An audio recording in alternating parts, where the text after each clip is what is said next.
तो 11वीं क्लास में हमने सबसे पहले कार्तीय गुणन के बारे में सीखा था कि कार्तीय गुणन किस प्रकार से हम ज्ञात करते हैं। तो वो उसकी एक बार हम दोहराई करवाते हैं आपको। जैसे हमारे पास दो ऐरिक समुच्चय होते हैं कि 1 2 3 इसके ये अवयव हैं, और दूसरा ऐरिक समुच्चय है 7 8 9। हमने कोई दो ऐरिक समुच्चय ले लिए, तो इनका हमें कार्तीय गुणनफल ज्ञात करना है।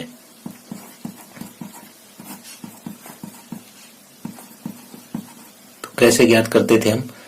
इसको a गुणा b से दर्शाते थे, और ये इस टाइप से कि पहला अवयव पहले इन तीनों के साथ क्रमित युग्म में आएगा, 1 7 1 8 1 9। इसी तरह से दूसरा अवयव तीनों के साथ आएगा, 2 7 2 8 2 9। इसी तरह से तीसरा अवयव भी तीनों के साथ आ जाएगा, 3 7 3 8 और 3 9। तो इस तरह से हम कार्तीय गुणन ज्ञात करते थे। तो यहाँ पे जो पहला अवयव है, पहला अवयव पहले समुच्चय का होता है,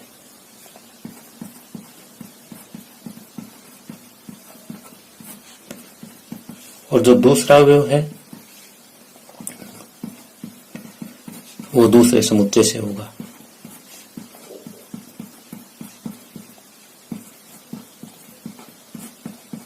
तो ये जितने भी क्रमित युग्म है सब में ऐसा ही है कि पहला अवयव पहले समुच्चय से है, दूसरा अवयव दूसरे समुच्चय से है, पहला अवयव पहले समुच्चय से, दूसरा अवयव दूसरे समुच्चय से है, सभी क्रमित युग्मों में। कार्तीय गुणन के बाद हम इस बात पे चलते हैं कि संबंध क्या होता है। संबंध क्या होता है? संबंध जो है वो हमेशा दो वस्तुओं के बीच में होता है। ये आपको विशेष तौर पे ध्यान रखनी है कि संबंध हमेशा दो वस्तुओं के बीच होता है।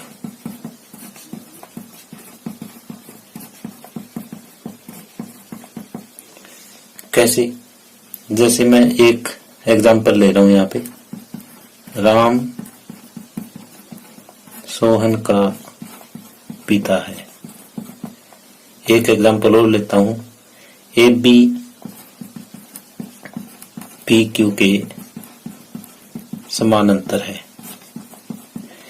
यहां देखो, राम और सोहन के बीच में संबंध है, किसका है? पिता का है। यानी यहाँ पे दो आदमी हैं और उनका आपस में संबंध है। अब ए बी पी क्यू के समांतर है। अब यहाँ दो रेखाओं का संबंध है, और कैसा संबंध है कि वे दोनों समांतर है।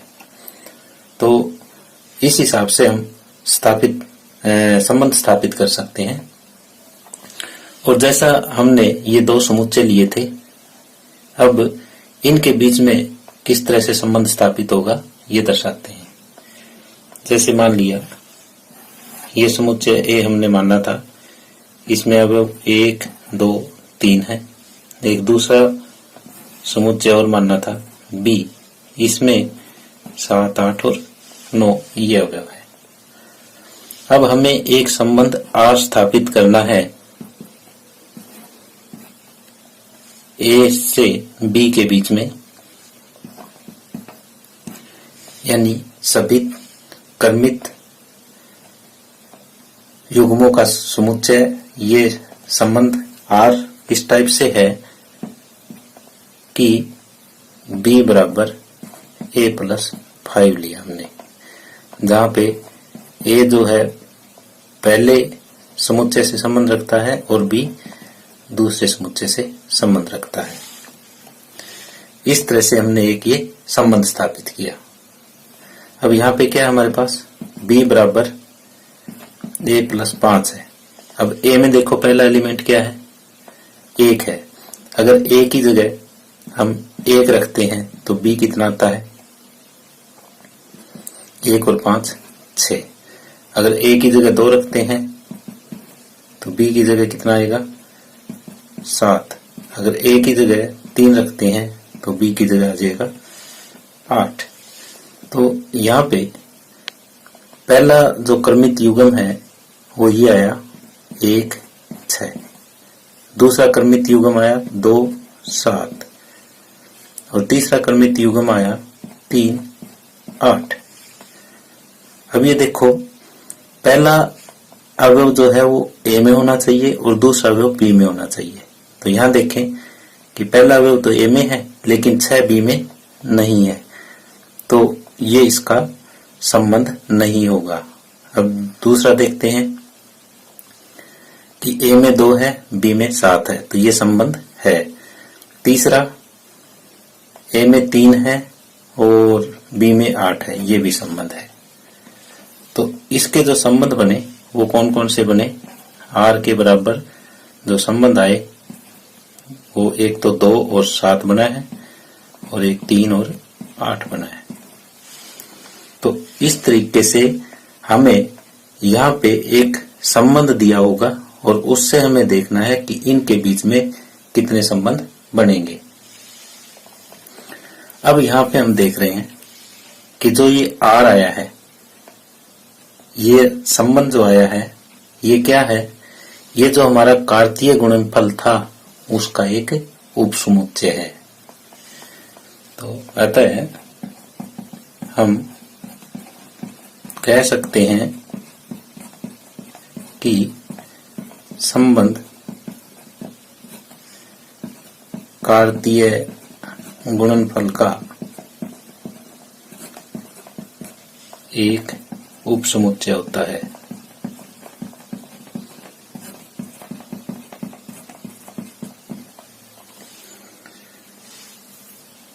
डियर स्टूडेंट्स, हमने 11वीं क्लास में भी संबंध पढ़े थे और अब 12वीं क्लास में भी पढ़ रहे हैं, लेकिन इन दोनों में डिफरेंस है।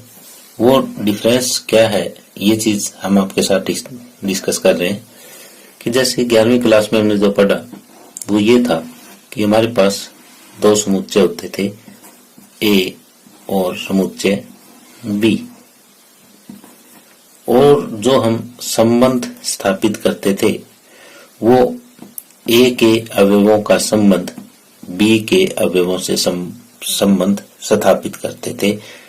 जैसे संबंध आर इस टाइप से दर्शाया जाता था कि एक क्रमित युग्म के रूप में दर्शाया जाता था, जैसे हमने क्रमित युग्म लिखा है, और इन दोनों अवयवों के बीच आपस में कोई संबंध होता था जहां पे पहला अवयव पहले समुच्चय से होता था और दूसरा अवयव दूसरे समुच्चय से होता था। यानी पहला अवयव पहले समुच्चय से संबंध रखता था और दूसरा अवयव दूसरे समुच्चय से संबंध रखता था। लेकिन अब क्या है 12वीं क्लास में ये है कि हमारे पास बी की जगह भी ए है, समुच्चय बी की जगह भी समुच्चय ए ही है। यानी जो यहाँ पे अवयव है वो सेम अवयव यहाँ है, सिर्फ आपको इतना ही ध्यान में रखना है। तो यहाँ जो संबंध स्थापित होगा वो इस टाइप का होगा, वो क्रमित युग्म के रूप में तो होगा और इनका भी आपस में रिलेशन होगा, लेकिन ये दोनों के दोनों जो है ना वो ए से ही संबंध रखते होंगे। यानी जो पहला अवयव है वो भी ए से संबंध रखता है और जो दूसरा अवयव है वो भी ए से ही संबंध रखेगा। सिर्फ इतना ही अंतर है कि यहाँ 11वीं क्लास में 2 अलग अलग समुच्चय होते थे और 12वीं क्लास में दोनों समुच्चय सेम रहेंगे। आगे है संबंधों का प्रकार। ये संबंध कितने प्रकार के हो सकते हैं? तो पहला प्रकार है रिक्त संबंध। हम जानते हैं कि जिस तरह से रिक्त समुच्चय होता है रिक्त समुच्चय क्या होता है कि ऐसा समुच्चय जिसमें कोई भी अवयव ना हो, वो रिक्त समुच्चय कहलाता है। उसी तरह से हम देखें कि रिक्त संबंध, तो ऐसा संबंध जिसमें कोई भी कर्मित युग्म ना हो, वो रिक्त संबंध कहलाता है। हम समझने के लिए ये लिख सकते हैं कि ऐसा संबंध जिसमें कोई भी कर्मित युग्म न हो, रिक्त संबंध कहलाता है।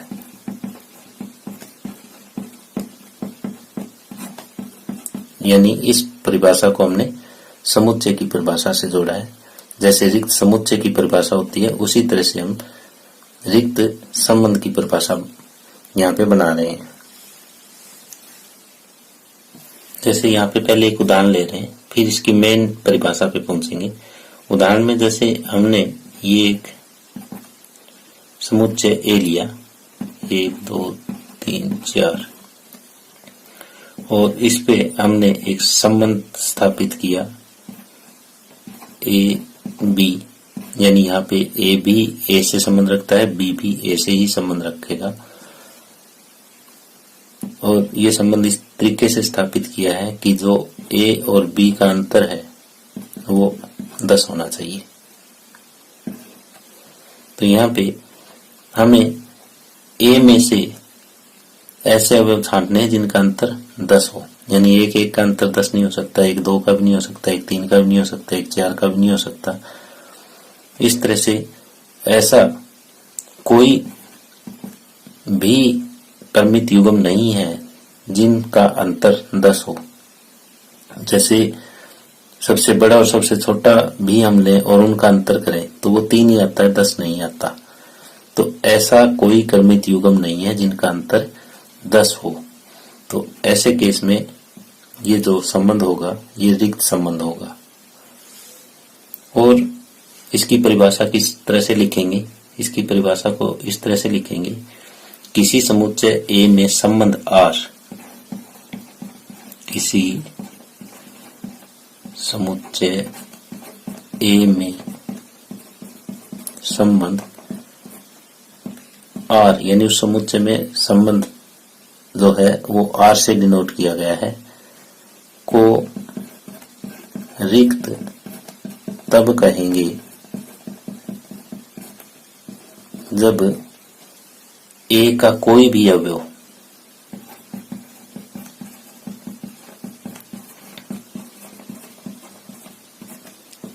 ए के किसी भी अवयव से संबंधित न हो।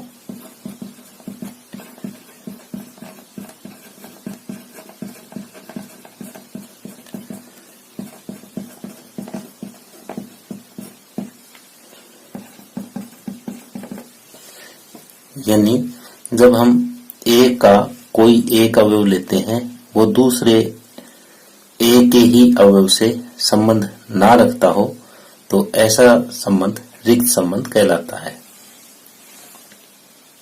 आगे है दूसरी टाइप, सार्वत्रिक संबंध।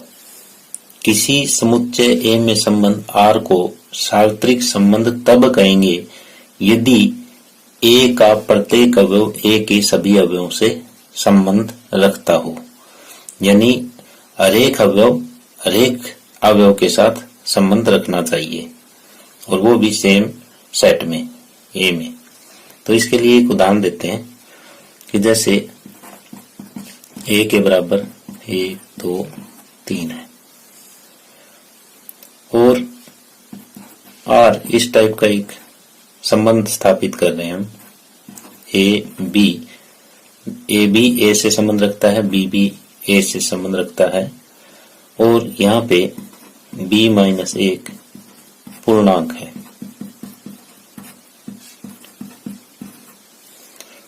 अब b-1 पूर्णांक है, यानी यहाँ पे जो हम कर्मित युग्म ए और बी का मान रखेंगे वो एक पूर्णांक होना चाहिए, वही हमारा संबंध है। तो संबंध में जो कर्मित युग्म आएंगे वो कैसे आएंगे? जैसे पहला अवयव हमने एक लिया, एक का इन सभी के साथ संबंध स्थापित करके देखते हैं कि क्या संबंध बनता है। जैसे एक एक, दोनों का अंतर कितना हुआ? 0, 0 एक पूर्णांक है तो ये R में आएगा। फिर हम दूसरा लेते हैं कि 1 2, तो यहाँ पे भी इनका अंतर एक पूर्णांक है। फिर 1 3, यानी पहले अवयव का हमने तीनों अवयवों के साथ संबंध दिखाया है जो कि सत्य है। अब दूसरे का पहले के साथ, ये भी एक पूर्णांक बनेगा अंतर। दूसरे का दूसरे के साथ, इनका अंतर भी एक पूर्णांक है। दूसरे का तीसरे के साथ, ये भी अंतर एक पूर्णांक है। अब तीसरे का पहले के साथ, ये भी पूर्णांक। तीसरे का दूसरे के साथ, ये भी पूर्णांक। और तीसरे का तीसरे के साथ, ये भी पूर्णांक। यानी यहाँ हमने क्या देखा? हमने ये देखा कि ए के प्रत्येक अवयव का संबंध ए के सभी अवयवों के साथ है। यानी अगर हम एक रो ए भी करें तो वो भी यही सेम चीज आएगी। यानी एक का कार्तीय गुणनफल ए के साथ करें तो वो भी सेम चीज ही आएगी।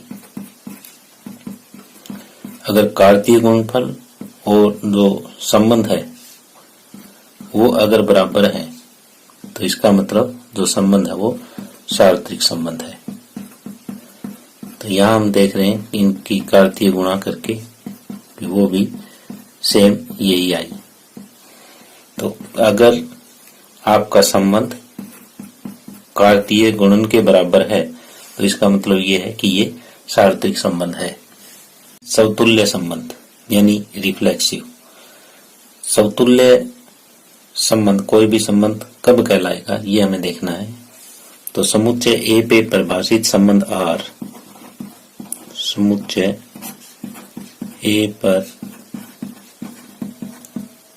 परिभाषित संबंध R समतुल्य कहलाएगा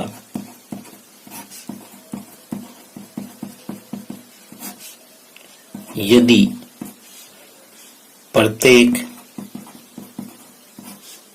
ए अगर ए से संबंध रखता है तो ए आर से संबंध रखेगा।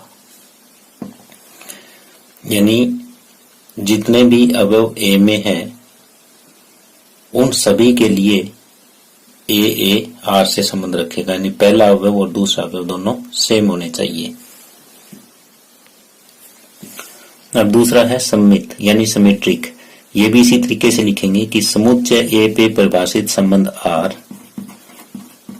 समुच्चय ए पर परिभाषित संबंध R सम्मित कहलाएगा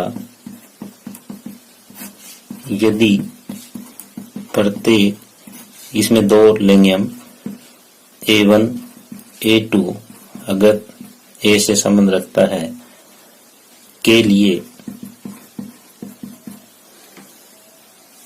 अगर A1 A2 R से संबंध रखता है, इससे हमें क्या प्राप्त हो? इससे यह प्राप्त हो कि A2 A1 भी R से संबंध रखेगा।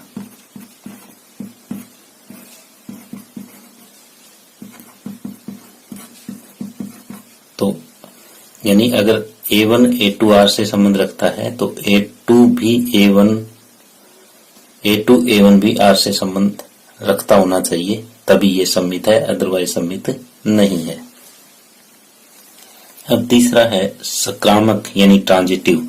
यही बात सेम यहाँ पे लिखेंगे जो परिभाषा शुरुआत करने की है कि समुच्चय ए पर परिभाषित संबंध R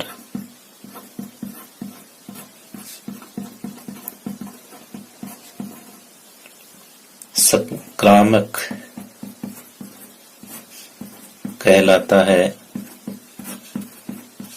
यदि प्रत्येक, जैसे पहले में हमने एक लिया था, इसमें दो अवयव लिए थे, इसमें तीन लेंगे। प्रत्येक A1 A2 A3 संबंध रखता है ए के लिए हमें A1 A2 R से संबंध रखता है तथा A2 A3 से संबंध रखता है, तो इन दोनों से हमें क्या प्राप्त हो कि पहला अवयव और ये लास्ट का अवयव है ये भी R से संबंध रखे। A1 A3 संबंध रखता है R प्राप्त हो, यानी इसमें 3 अवयव हम लेंगे। पहला दूसरा R से संबंध रखता है, दूसरा तीसरा भी R से संबंध रखता है, तो पहला और तीसरा भी R से संबंध रखता होना चाहिए, तभी ये संक्रामक है, अदरवाइज संक्रामक नहीं है।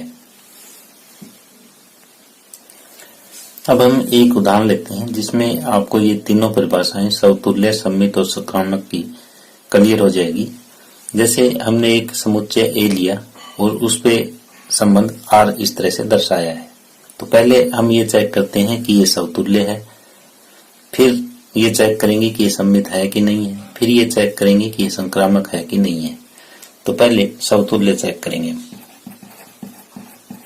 कि ये समतुल्य है या नहीं है। समतुल्य की परिभाषा क्या है कि प्रत्येक A अगर A से संबंध रखता है तो A R से संबंध रखता होना चाहिए।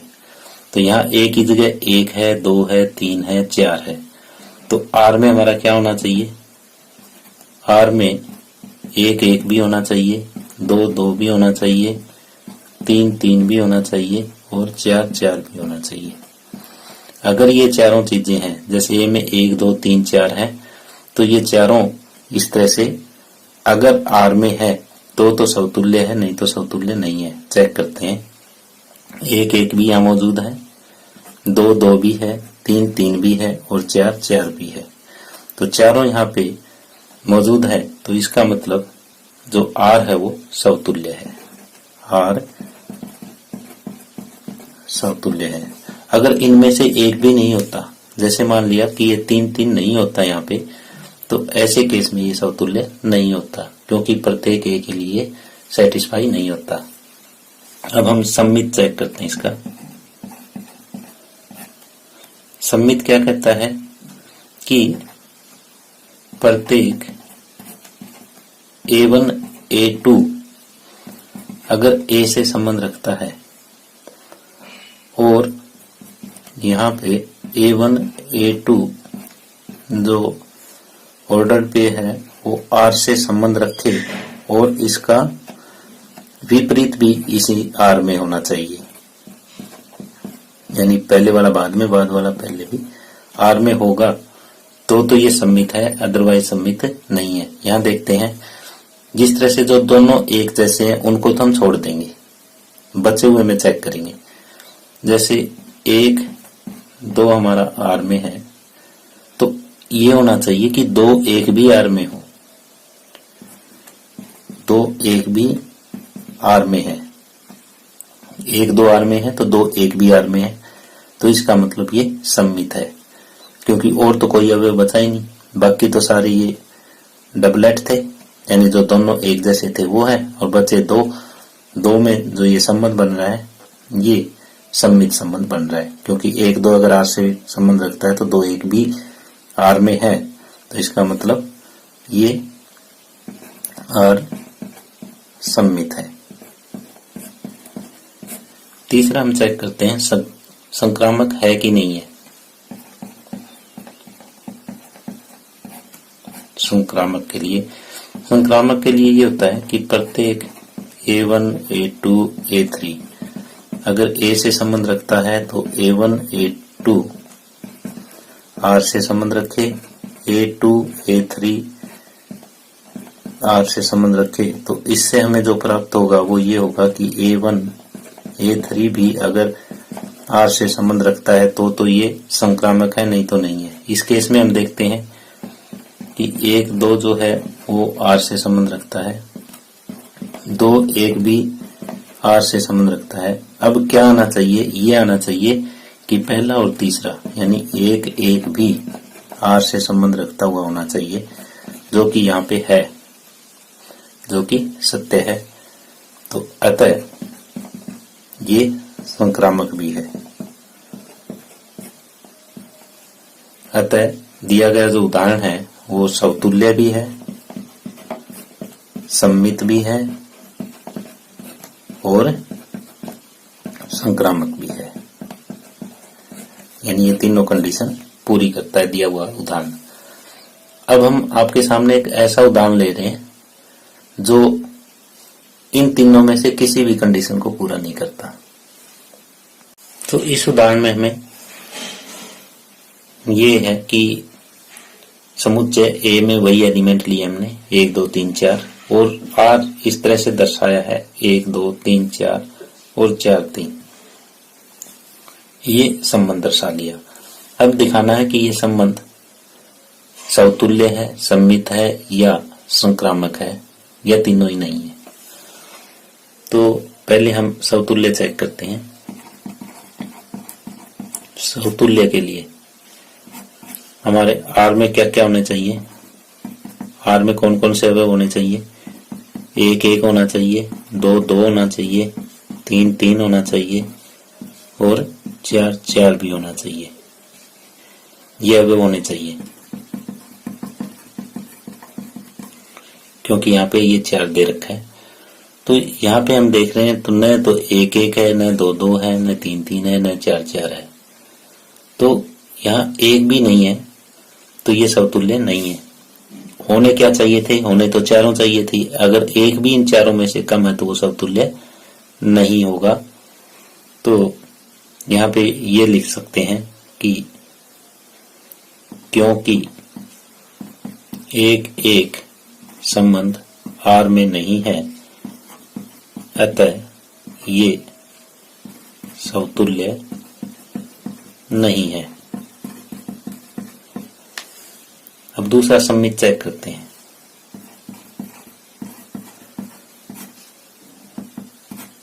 सम्मित चेक करने के लिए जैसे हमारे पास 1 2 आर में है तो क्या होना चाहिए था, ये होना चाहिए कि 2 1 भी आर में हो।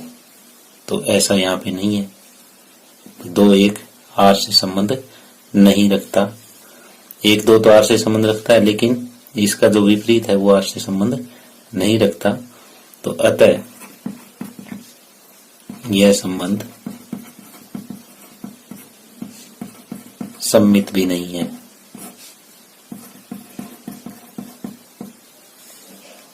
अब तीसरा हम लेते हैं संक्रामक। संक्रामक के लिए क्या करें, जैसे यहाँ पे हम देख रहे हैं 3 4 आर में है और साथ में 4 3 भी आर में है। तो संक्रामक क्या कहता है कि अगर ए बी आर में है, बी सी आर में है तो ए सी भी आर में होना चाहिए, तो संक्रामक है, नहीं तो नहीं है। तो यहाँ से क्या होना चाहिए था, यहाँ से ये होना चाहिए था कि 3 3 यानी पहला और लास्ट ये भी कहाँ हो, आर में होना चाहिए, लेकिन ऐसा नहीं है। तो अतः यह संबंध संक्रामक भी नहीं है।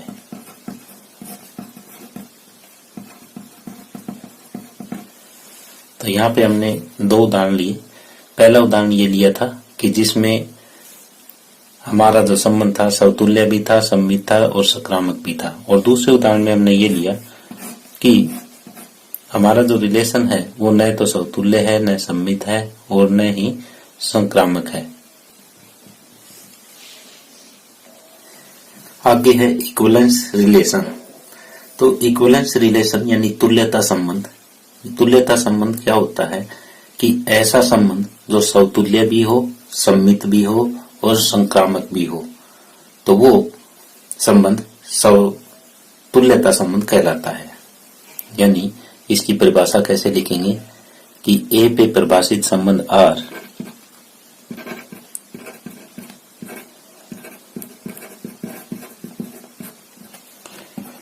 संबंध आर तुल्यता संबंध कहलाता है।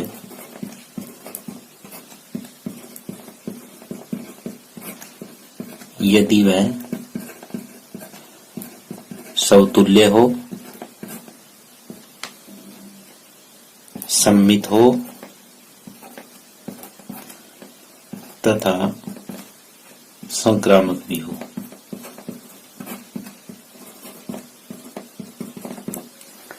तुल्यता संबंध किसे कहेंगे? ऐसा संबंध जो समतुल्य, सममित और संक्रामक तीनों हो, वो तुल्यता संबंध कहलाता है, यानी इक्विवेलेंस रिलेशन कहलाता है।